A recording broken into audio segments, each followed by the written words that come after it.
Olá, pessoal! Seja muito bem-vindo a mais um podcast da plataforma Redigir. Vocês já me conhecem, sou Gislaine Buozzi, escritora e professora de redação. No episódio de hoje, vamos abordar em especial 2 recortes temáticos: os desafios para acabar com o ageísmo na sociedade brasileira e a questão do etarismo na sociedade contemporânea. Se isso interessa a vocês, fiquem por aqui. Antes de tudo, é preciso dizer que qualquer tema em torno do idoso é potencial, não só a redação do Enem, como também a de grandes vestibulares. Talvez vocês não saibam, em 2009, faz tempo, o Enem propôs em 2009 a valorização do idoso. E naquele ano o Enem foi cancelado porque aconteceu o vazamento dos cadernos de prova, enfim. Na coletânea de apoio havia um trecho do Estatuto do Idoso, além de outros 2 textos. Um sobre a revolução demográfica, quer dizer, sobre o aumento da expectativa de vida da população brasileira, e um outro de viés poético sobre a diferença entre ser idoso e ser velho. Pois bem, de lá para cá, recortes sobre o idoso não foram mais cogitados. Então, está aqui o motivo da minha aposta para esse ano. A respeito da população idosa, há infinitas possibilidades de abordagem.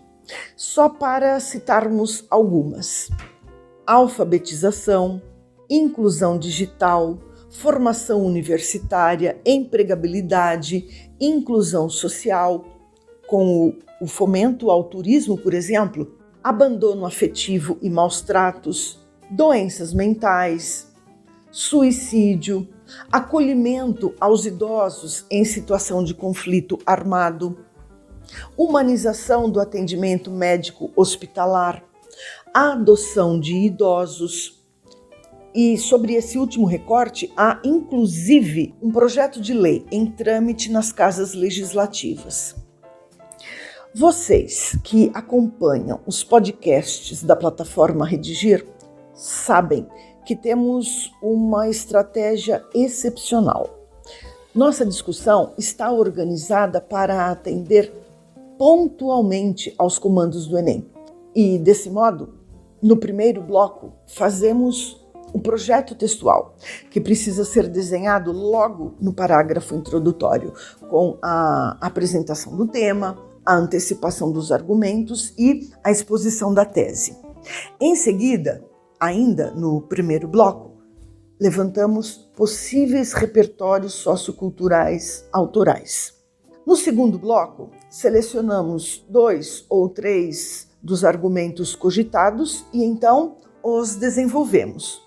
No terceiro e último bloco, sugerimos uma proposta de intervenção social a fim de resolvermos o problema-alvo da nossa dissertação.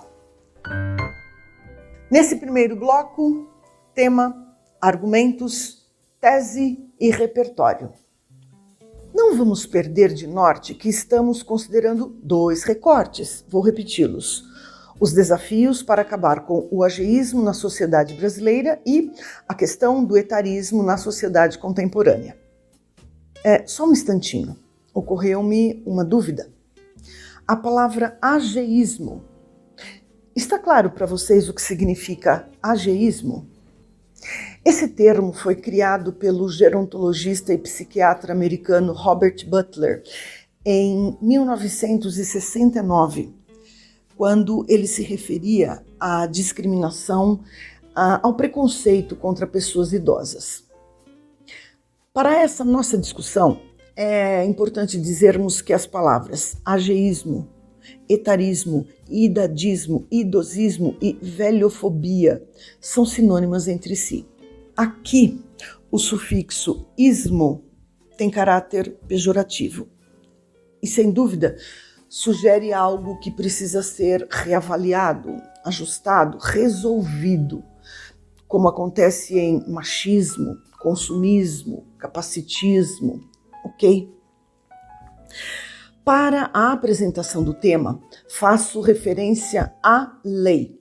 E fazendo isso, já menciono um repertório sociocultural. A legislação é válida como repertório. Assim, o Estatuto da Pessoa Idosa regula interesses, garantias e medidas protetivas em favor de pessoas com idade igual ou superior a 60 anos. O texto dessa lei federal penaliza todo aquele que, por qualquer motivo, discriminar a pessoa idosa. Fica claro, então, que o etarismo, o preconceito contra o idoso, configura-se uma conduta criminosa. Aos argumentos, então. Como vocês puderam comprovar, o tema é envolvente, é polêmico e tem tudo para render uma boa argumentação. Até porque o assunto é muito próximo de todos nós. Quem é que não tem um idoso por perto? Por isso, vamos admitir, há um leque de possibilidades argumentativas. Vou levantar algumas. O etarismo como combustível ao isolamento e a doenças mentais, o que pode, inclusive, desencadear o suicídio do idoso, por vezes apenas tentado, por vezes consumado. O etarismo do próprio idoso.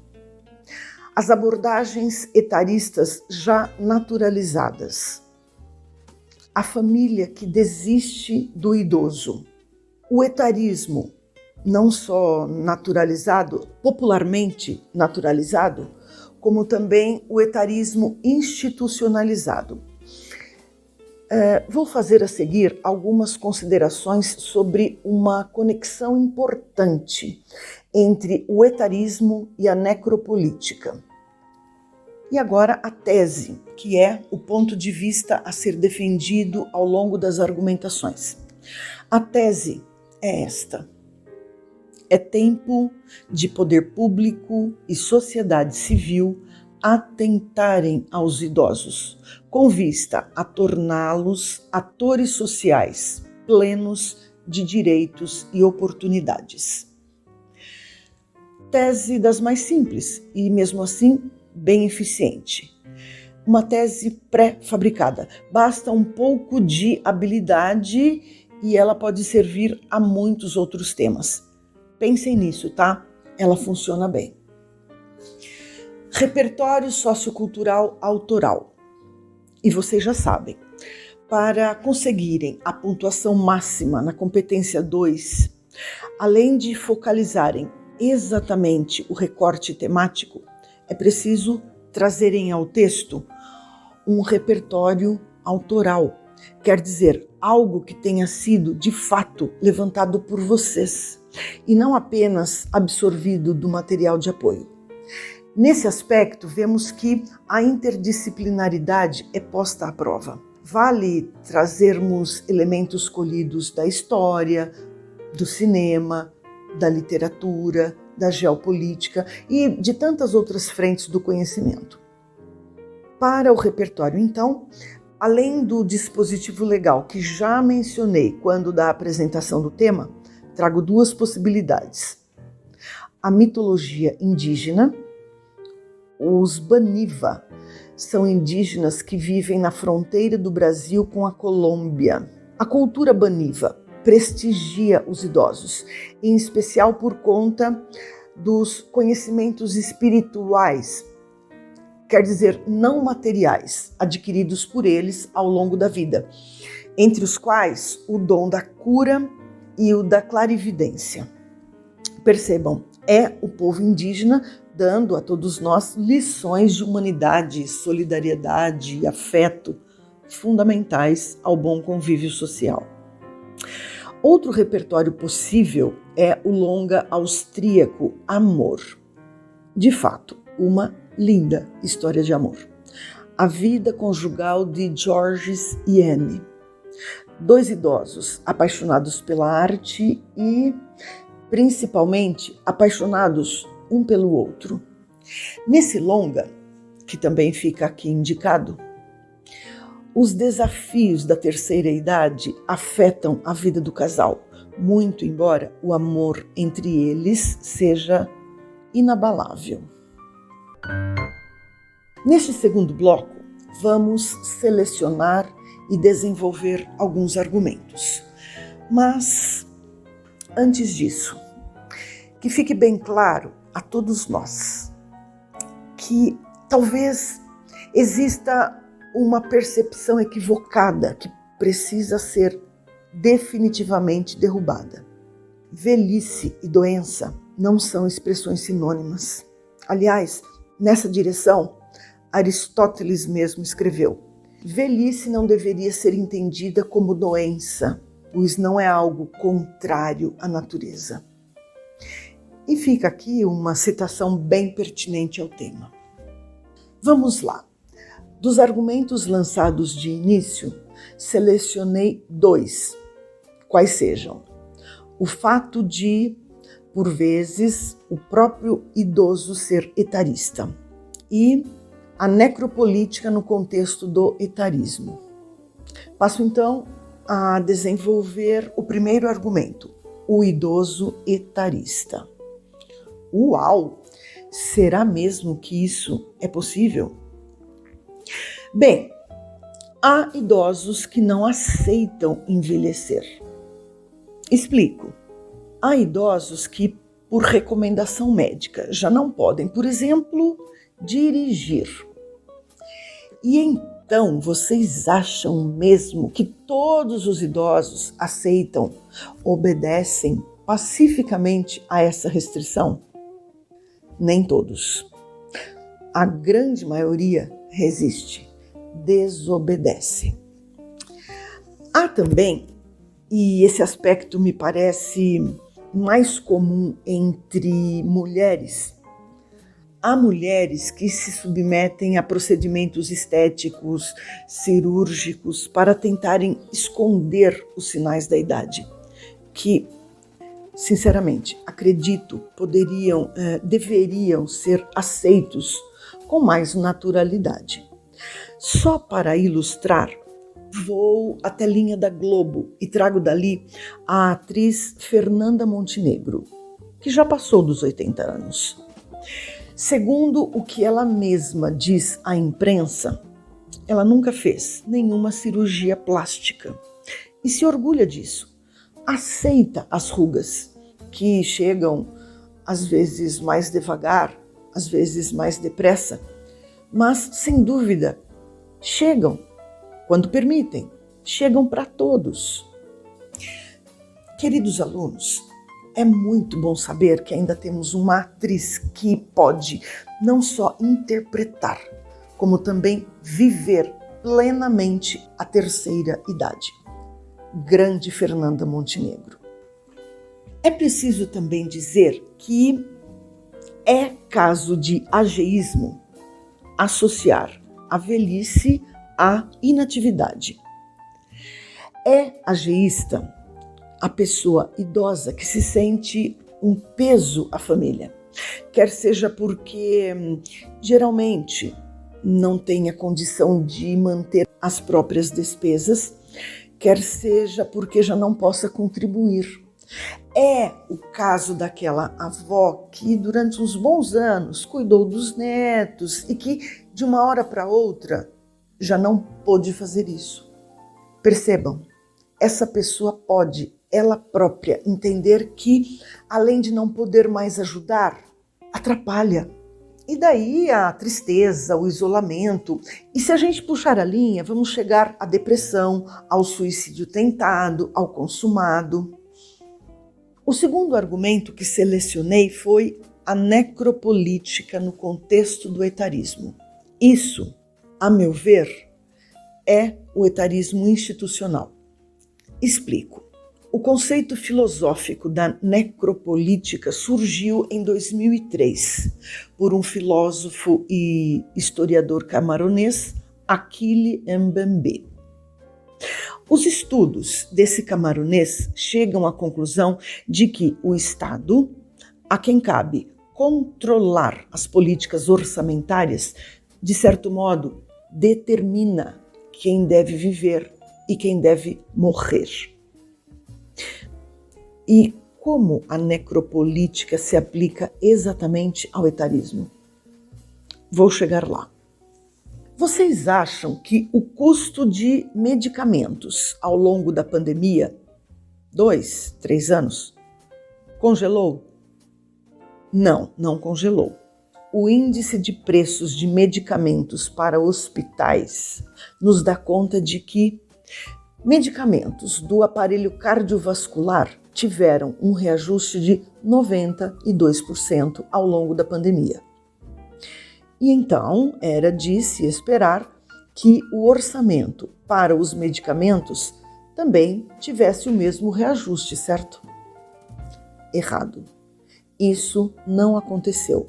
Pelo contrário, a verba para aquisição de medicamentos a serem distribuídos gratuitamente caiu de 2 bilhões no orçamento de 2022 para 804 milhões no projeto de 2023. Um corte de aproximadamente 1 bilhão e 200 milhões. Poxa vida! E, obviamente, a população idosa é a que mais consome medicamentos. Daí a necropolítica no contexto da saúde dos idosos, entendem? Quando se compromete o fornecimento de remédios, é exatamente a vida que está comprometida. Logo, é possível inferir que o próprio Estado determina quem deva viver e quem deva morrer. Isso é muito grave e, infelizmente, é fato. É comum dizermos que ao redor dos velhos haja uma certa invisibilidade, mas não fica só nisso.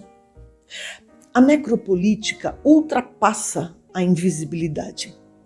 Então, vamos admitir, o etarismo é também uma praga institucional. Pessoal, a argumentação está posta, ainda que de longe enxerguemos o contrassenso entre a legislação e a realidade. Haja vista casos de completo abandono e maus tratos a pessoas idosas. Aliás, já há na plataforma um podcast em que discutimos o abandono afetivo aos idosos.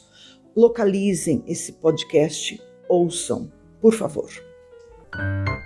Desenvolvidos os argumentos, passemos agora ao terceiro e último bloco, com a proposta de intervenção social. Vou ler a vocês uma proposta de intervenção que atende aos 2 recortes aqui discutidos. Portanto, para que a prática etarista seja erradicada, é preciso que ministérios, iniciativa privada e educadores ajam em conjunto. O Ministério dos Direitos Humanos deve empreender políticas afirmativas, entre as quais apelos publicitários, a fim de que seja facilitado o acesso dos idosos a eventos culturais, recreativos e turísticos, como pressuposto a preservar-lhes a autoestima e, consequentemente, a saúde mental, o que deve ser feito por meio de parcerias com expoentes da iniciativa privada. Enquanto isso, os educadores devem promover palestras de conscientização a toda a comunidade escolar, feitas por profissionais da área psicossocial, com a participação de agentes da saúde da família, para conscientizar a sociedade a respeito da urgência em acabar com o preconceito em torno das pessoas idosas. Então é isso. Depois dessas considerações, sugiro que vocês escrevam as dissertações. Se for preciso, ouçam novamente o podcast, façam outras leituras e, enfim, preparem-se para a redação do Enem e para a redação de grandes vestibulares. Escrevam, postem as dissertações e, assim que elas chegarem corrigidas, frequentem o percurso de aprendizagem da plataforma Redigir. Lá vocês encontrarão tópicos de gramática e listas de exercícios sobre os pontos a serem aprimorados nos textos de vocês. E antes de nos despedirmos, convido vocês a assinarem o podcast da plataforma Redigir no seu tocador de preferência. Essa dissertação que vocês acabaram de ouvir está disponível no site. Um abraço e até o próximo episódio.